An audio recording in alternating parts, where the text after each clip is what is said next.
Yeah. My favorite. It's Judd's Hockey Show. And yes, it is Judd's Hockey Show, as we do during the offseason once a week, hitting on the top storylines, of which there's not a ton, and just having fun in general. It's Judd, it's Jesse Pierce, of course, from the Bar Down Beauties, and also my co-host Declan Goff. And before we start, I want to thank a primary sponsor of Judd's Hockey Show, and that is our friends at Miller Marine and the Power Lodge. Folks, it's throttle therapy time, and it's time to beat the heat, and the heat is here, and what's the way to combat it? It is to jump on the clearance pricing that right now is going on for 2023 luxury pontoons, fishing boats, and more. Get a Bennington pontoon and a Tri-Toon packages at doorbuster pricing. That's right, at Miller Marine in St. Cloud and all Power Lodge locations. Power Lodge offers competitive financing with no money down. Just head to millermarine.com, powerlodge.com, get on the lake, enjoy it. There's plenty of summer left. And these next few weeks are going to bring the heat. How do you combat the heat? That's by going to millermarine.com and powerlodge.com. How are we all doing today? And are we prepared to talk hockey despite the fact that we're all basically melting here, Jesse? I mean, a rink is the best air condition that you can get, right? So hockey related discussion, it can cool you down. We'll go with that. Well, there's not much heat. I like it. Wild offices. I am not going to be outside doing anything because I don't do well. That's why I cover hockey. I like it. So let's get to this because in large part because of their salary cap constraints. This has been a very slow offseason for Bill Garen. Congratulations, by the way, Billy, on the promotion and the Wild. But I found it interesting. I came across a piece breaking down a few teams by ESPN's Kristen Shilton a couple of days ago. And this is up at ESPN.com in their hockey section right now. And one of the teams she breaks down is the Wild. And what she writes is, the Wild don't feel finished. There's more out there for them. Now, she points out that they still have $6 million in cap space. They obviously still have to get the Philip Gustafsson contract done. He is scheduled for an August 4th arbitration hearing. Hopefully for both sides it doesn't come to that, because that basically is the Wild trying to tear him down, which they don't want to do. But they have yet to reach an agreement. Kailer Addison is not eligible for arbitration, but he still must be re-signed. The Wild's probably going to tell him exactly what he's going to get, and he's not going to have a lot of choices. But Jesse, starting with you, what do you make of it when she writes that the Wild don't feel finished yet? And when she says that, what pops into your mind as like the potential? Because they're clearly not going to go make this huge move. They can't sign guys left and right. But if you were to if she is writing that off, sources saying, hey, we're getting calls, blah, blah, blah. What do you think that means that she is alluding to? I think she's a little crazy. I love Kristen, right? But I think it's easy for a national team to look at the Wild and say, oh, they still have all these holes to fill. They still have a little bit of money. We here in the market are aware that there is no money. There's really not much that they can do. Toronto had their goalie go to arbitration last week. He got awarded $3.5 million, which is probably what Gustafsson is going to get awarded as well. So let's take 3.5 off the table from that 6, probably $1 million for Addison, maybe $750. Plus you need to keep a little bit of money for call-ups. And with that being all said and done, there isn't much else that you can do, barring any big trades, which now that we're reaching into August, I don't know that Billy would do, because you don't want to trade a guy right before camp. That's not fair to the guy. That's not fair to either team, whoever is your partner in that dance. But I think, as much as, again, love Kristen, love her work with ESPN, but she's crazy. There's done. Let's just call it what it is. The off season, it's boring. It's fine. That's all right. Yeah, I guess to help her out, when it says unfinished, I think those are some of the things that Jesse alluded to that really aren't finished yet. Gustafson, they don't have Addison done yet. What are they going to do with maybe one more trade? It's just been obviously a very vanilla offseason due to their salary cap restraints. But at the same time, this biggest thing in Gustafson still isn't done yet. Do they want to make a surprise trade here, whether that's moving like a Marcus Foligno or even a Kailer Addison? It does feel to a degree unfinished, but I think anyone who kind of follows the Wild locally, whether you're a fan or a media person, does kind of went into this knowing that, hey, this is probably going to be the most of NHL offseason that are already very boring for the most part. This one's going to be next level boring because you just have so many constraints. So there is some unfinished business, but mostly, to contradict myself, the business is done. Who would a trade involve though? Like let's say, because I will say this in her defense a little bit here. Bill Garen hates this. Like Bill Garen is the last guy I think on earth to be like, well, there's and he's talked about this, right? Like he likes to make moves. He likes to shake things up. So if there is a trade still to make, would it involve? And I'm not talking a huge blockbuster trade, but I'm just a trade that at the end of the day you think improves your club and the club that you trade with thinks improves them. Are we talking a defenseman, Jesse? Are we talking a Foligno, a forward, who, by the way, I don't think Garen trades because I do think he loves Marcus Foligno, perhaps to a fault, but I get that. But what do you think we're talking about if there is a potential trade to be done? I mean, Dex had mentioned Kailer Addison. Obviously, that name's been floated around since season. They're just not giving Addison the opportunity. I think you could get some money for Addison. Maybe that's what you're looking at, right? Maybe Bill Garen is going down on that path rather than getting a player back in return, getting a little bit of help by way of the piggy bank, similar to, again, I know I love to bring up the money ball. It's a little bit like Moneyball, right? You're playing with no money, trying to figure out things. Yeah, I would say defense because they are pretty deep on defense when it comes down to it. I mean, not saying that you love the way your forward lines are set right now, but you're right, Judd. Marcus Foligno, as much as we toss his name around recklessly over here, he's probably safe. And there's really not any other guys that you're going to look to move at this point in the season. So Addison's name probably will continue to pop up. I don't see many other defensemen floating around. John Merrill, Alex Goligoski, but probably not. So I would say if Bill Garen can get anything done, move a defenseman for a little bit of money and get a little bit of relief that way. It might not be a bad idea. So I think in terms of the three guys that they could dangle and that would also free up things and also be the most attractive to dangle would be Philip Gustafsson. If something just continues to go awry with this contract, I still think it gets done, but Gustafsson's number one. I would say Foligno is number two, just because he's a solid two-way forward that can help out any team. And then Addison's like third, but third as a sweetener. Like, is Addison part of a deal with one of those two trades to help push a trade over the top, who still has upside, who's still young, he's controllable. So that would make sense. But I think those three guys, I mean, especially, I don't see this happening. But if they dealt both Gustafsson and Foligno, well, now you have a little bit more cap space to play with. You have some big questions to answer, obviously, in goal. But in my, as I've pointed out, you can find the Philip Gustafssons, the Cam Talbots, the Alex Stalocks. Every one of those guys exists. So you could theoretically plug that hole, but that would be pretty monumental. Like at this point, mid-July, like if I forecasted this a month ago and said, hey, this could happen the first week of free agency, okay. But now that it's late July, I don't know if we'll see as a shocking of a move like that either. Jesse, your thoughts on that?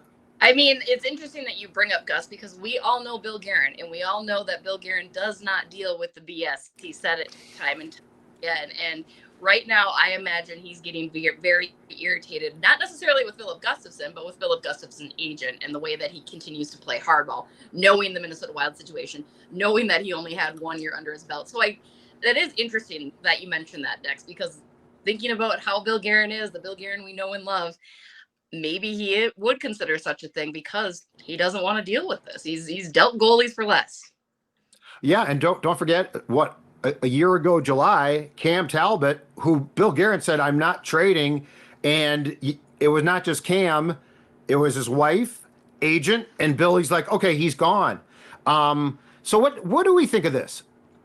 So if this was, because I think it's a long shot, but I don't think it's a dumb thought. Dex is right. It could take place.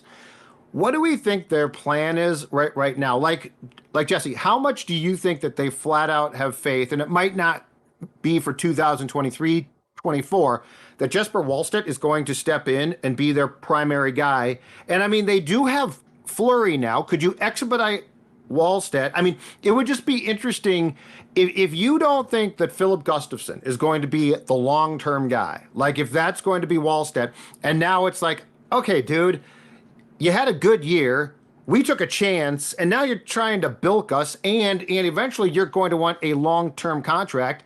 And to Dex's long-standing point, goaltenders are dicey there.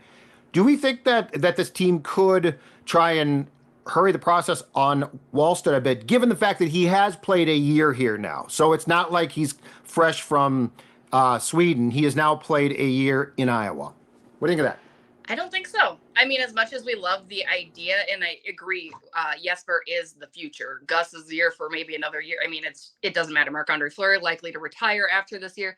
It is going to be Jesper's net. He is going to be the savior. He is going to be the king. We're all going to love it, right? I'm going to love Right. the goal. I don't see them expediting it. You know, we had development camp a couple weeks back, and obviously we talked to Brad Bombardier, director of player development for the Wild.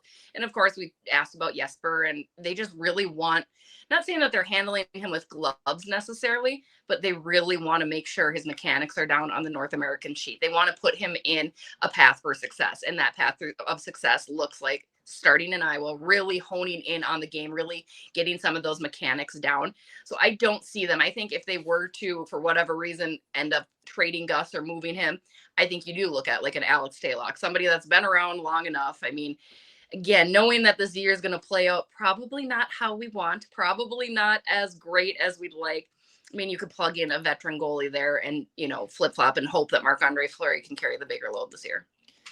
Well, hold on. Let's explore this place a little bit more, because now I'm very intrigued by this idea, because Well, you hate goaltenders, and so does Jesse. I'm on a show that hates freaking goaltenders. And I especially don't like committing long term to goaltenders. I just think it's a foolish move to do. So if Wallstedt's basically knocking on the door here, and I saw he's the #1 goalie prospect again in the Athletics rankings that came out earlier this week too, why would you be re-signing Gustafsson to basically more than a 2-year contract at that point? Now, I think that's what they're going to do. I don't think it's going to be anything more than 2 years.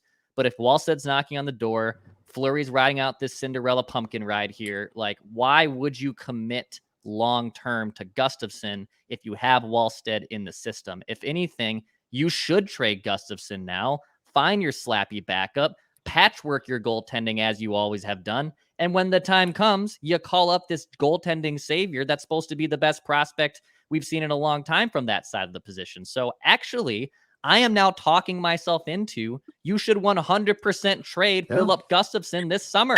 Do it. The agent keeps pushing too. That's where, like, Jesse's right about that. The agent keeps pushing. Like Bill Garen's comments in the past couple months about this whole thing, my interpretation is this: we only have so much to spend. You know that. By the way, I rescued this guy from Ottawa, and he did too. Because if he stays there with the Sens, he does not have the season that he had to put his value far higher than it was. And yeah, if Wallstedt's going to be the guy, I guess that's my question. Is like, and yes, if it's a short-term contract, that's fine. But I do find it interesting that I think the analytics world would tell you now, goaltending, you can find guys. Aiden Hill won a Stanley Cup, who I was mocking for being on One Tree Hill himself a couple of years ago because I love that name so much. Sound like a Gilmore Girls boyfriend, Aiden Hill. So it's an interesting conversation. Like it's with merit, I think.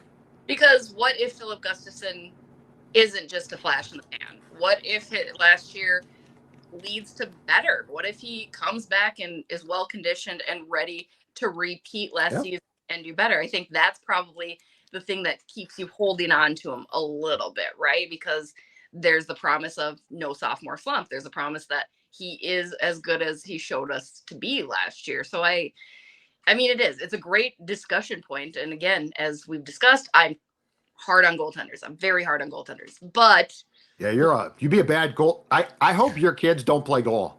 They're going to want to. That's going to be the nightmare. God, you'd be a pain in the ass goaltending mom. Because like most moms are like, oh my God, oh my son's doing this. You'd be riding him from the stands. Siv. Hot set, Siv, mom. God, I would not want you as a goaltending mom. That would be ugly. Very ugly. All right, let's pivot to discussion point 2. I have decided that we should put together in honor of the fact that the Beauty League at Braemar is going on now, and Jesse has to go out there like every Wednesday or something like that. I've decided that we should put together an all-time 6-person, 1-coach Wild beauty team. And by that, I mean characters, I mean weirdos, I mean great quotes. I do not mean Ryan Suter. I do not mean Parisi. I mean guys that we consider to be fun, crazy, or a combination of the two. I've got some thoughts, but Jesse, you've been around this team now for quite a few years. So I will start with you. Who are the mandatory beauties from the Wild that you've covered since you started on the beat? I mean, Jake Middleton. We got to start. I'll start with my I got it written down. Jake Middleton, number Love it. one in my book. Everything about him screams beauty. He's got missing front teeth. He's got the stash, and he's hilarious. And he always gives us the time of day. He is my top beauty. So that'll start with my D-man. Also, Marcus Foligno on the forward. Can't go wrong. Look at that hair. It's beautiful. It flows. Everybody knows Marcus Foligno's a beauty. I'm going to add Ryan Reeves, too. We're going to do a little bash situation. I like that. Mentioned Judd, quote machine, talking about getting chirped by 8-year-olds, just kind of a no BS. In Minnetonka. Yes, like I love it. I loved covering Ryan Reeves from just a person perspective. So much fun to cover. My other one, I'm going to go Charlie Coyle. He was just on our podcast. Just a sweetheart. I loved covering Charlie. Is he a beauty, though, or just a nice guy who couldn't win back when he was with the Wild? But I went the rough around the edges beauty guys. Well, I feel like a beauty has to be rough around the edges, right? But then I've covered Mikko Koivu his entire life. I know. Well, and Reeves and Foligno are great picks. And so is Jake. I had Jake written down, too. Yes. But I feel like Charlie Coyle was far too nice. But I love it. All right. Well, I'll put him down for now. That's my beauty. Charlie Coyle. I need another defense, right? Yep. So what if I said Ryan? Would that just really stir the pot a little bit? If I just said who? It's Ryan Suter. Oh God, no! I'm not writing him down. No, Ryan Suter's not going to make his way on. I've got a notepad right here with a bunch of stuff. I'm not putting Suter's name on the notepad. No way. He's got the look that's beauty team. He's got the mullet. He's got I bowl in a league 3 days a week and just go play hockey. That's the vibe John Carroll time. Like he literally could play Joe Dirt. And I say that with all the affection in the world. That's my other beauty. And then goaltending, Alex Stalock. I was gonna go Marc-Andre Fleury. It's a tough call because Marc-Andre Fleury is a beauty as well between the quotes. But Alex Stalock, you just gotta love a good old Al, to Stalock. So that is my beauty. Right. Let's hear what you got, boys. All right, a couple other names that haven't been mentioned yet that I wrote down going into this. How about let's go even way back to like the first real enforcer for the Wild. Give me Matt Johnson. Give me Matt Johnson, the first real guy who was dropping the boogeyman too. Yeah, God rest his soul. The boogeyman, yeah. I could see Matt Johnson being a beauty absolutely in this league. Has Pierre-Marc Bouchard dabbled in the beauty league at all, or is he like just is he one concussion away from being in the hospital? He was, he did his spinorama during that charity game, which that's PMB. I just love it. I was like, do the spin. I yelled at him to do it. That was the Savard move. Yes, it was good. I think. Okay. Hey Jesse, who was your second defenseman? John Merrill. Cut off. John Merrill. Okay. Yes. Yep. Okay. And then a couple other ones that I wrote down. Obviously, Brent Burns is great. Burnsy is going to be phenomenal here. And I'm just thinking of former Wild players that I remember growing up that were just either, they were just fine guys and they were kind of some beauties. How about Kim Janssen? What about Kim Janssen? How about that for a name? I'm just throwing out random Wild players at this point. That would also be hilarious, in my opinion. So I've got two old school that go back when both of you were probably kids. The other defenseman, because yes, I think that Jake has to be one. The other defenseman I've got, Willie Mitchell. Yeah. Complete beauty. Complete. So, guys, I went with players that I've covered. If I could go the whole gambit, Brian Rolston is centering my line. A little flavor. Oh, I like that one. Oof, yeah. I like that one. And the goaltender, without question, brief stay here, but 100%, Brizgalov. Yeah. Oh, Briz. Yeah, Ilya Brizgalov is one. Now, he was off his rocker, but I loved him. He was great. And he only played, I forgot this. So he got traded here, played 12 games in the regular season, played 9 in the playoffs. Yeah. Yeah. And that was it. Yeah, he played a bunch of those playoff games. Playoff Briz. Yeah, those are all good lists. Who's the kid, Jesse? This is Hudson, right? Ignore, pretend the child's not here. He'd make the beauty team. Hudson, tell Hudson we want you to play goaltender so your mom can get all upset. No. No. Don't do it. Don't do it. All right, you guys. Bye, Jesse. Good stuff. Hudson too. All right, Declan, we are done. We'll be back next week with another episode. Of course, we will find something else to talk about. Maybe God will give us a gift, and the Wild will make a phone call on Patrick Kane. Who knows? Tell the people what they need to know before we go. Yeah, hit the subscribe button for daily Minnesota sports entertainment. This has been Judd's Hockey Show on the Score North YouTube channel and Score North podcast feeds. We'll be back at you next week.